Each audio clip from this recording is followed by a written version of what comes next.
And the winner is La La Land. No, Moonlight. I mean, I honestly felt like we were in some time warp or something. It was interesting. The funny thing is, before the game and leading up to the game, I thought I understood the tiebreaker. I thought we were in if Nichols lost and we lost. I never talked about that with our players because, you know, my whole message was you win the game you're in. It just alleviates any of the problems. You know, I guess Nichols could have won and they'd have had 8 wins. But we never ever talked about all the scenarios with the team. But I thought I understood it. And then right before the game, Justin Acri and I were doing the pregame show for the radio, and he had been told that we didn't win, we weren't in. And so I was like, wow, I didn't really realize that. And then, so game's over, and, you know, I know some of you talked about what was written in the paper, and no offense, David, I don't read the paper. You do a great job, but I don't read it. And then that way I'm never mad at you and or anything else. It takes But 4 hours to figure it out. yeah, exactly.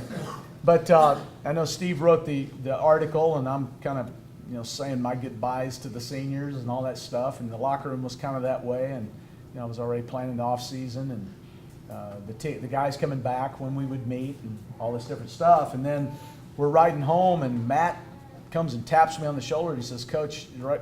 He said, Steve and I have been talking back there. We don't think this is right.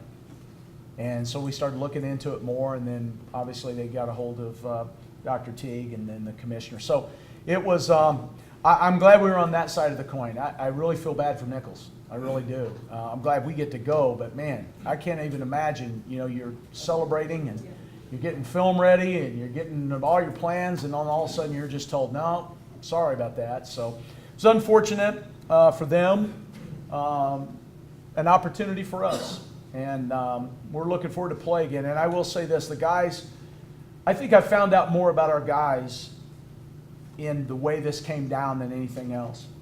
And what I've found is they've been putting way, way too much pressure on themselves to try to get to this tournament. I don't talk about that a lot with them. I talk about us winning the next game, and yes, that's our ultimate goal, but after visiting with them and seeing their faces when they got the news they were still playing, it was almost a relief. Almost oh wow, man, we did accomplish what we set out to do.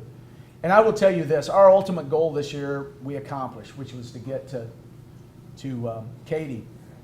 And you know, I've had some people say, man, you know, you kind of backed in. We didn't back in anything. We earned it. You know, I wish we'd have won more games, but no one handed us anything. We earned it. And I want our guys to understand that. Did we win as many games as I want? Absolutely not. That's not acceptable. But here's the deal. We're all 0-0 going into this tournament. And we win 4 games, we're probably playing North Carolina or Kansas in the first round. And we were laughing the other day. We said, man, if that happened, you know, we'd look like we'd play 5-on-4 because Kennedy Meeks is so big we couldn't see Tanner behind him. But, man, I would love that opportunity. And, you know, and I'm not going to run ahead of ourselves. I mean, we're not as good as we're going to be, but we're better than we were. And that's the big thing. We're moving the thing the right direction, and I'm excited about where we're at. I think the opportunity to play another game is really, really good. But we're going to practice this afternoon and get after it and kind of get ready for Sam. They're a good team. They've kind of been a little bit like us. You know, we beat them, and they were 0-2, and then they went like 8 in a row. And then from there, they've really floundered. So I think on a neutral court with all these teams as even as they are, I think the Southland Conference Tournament is going to be crazy. And so we're in March Madness. That's all that matters. And every game is a do or die for teams like us throughout the country. And so we're excited about that.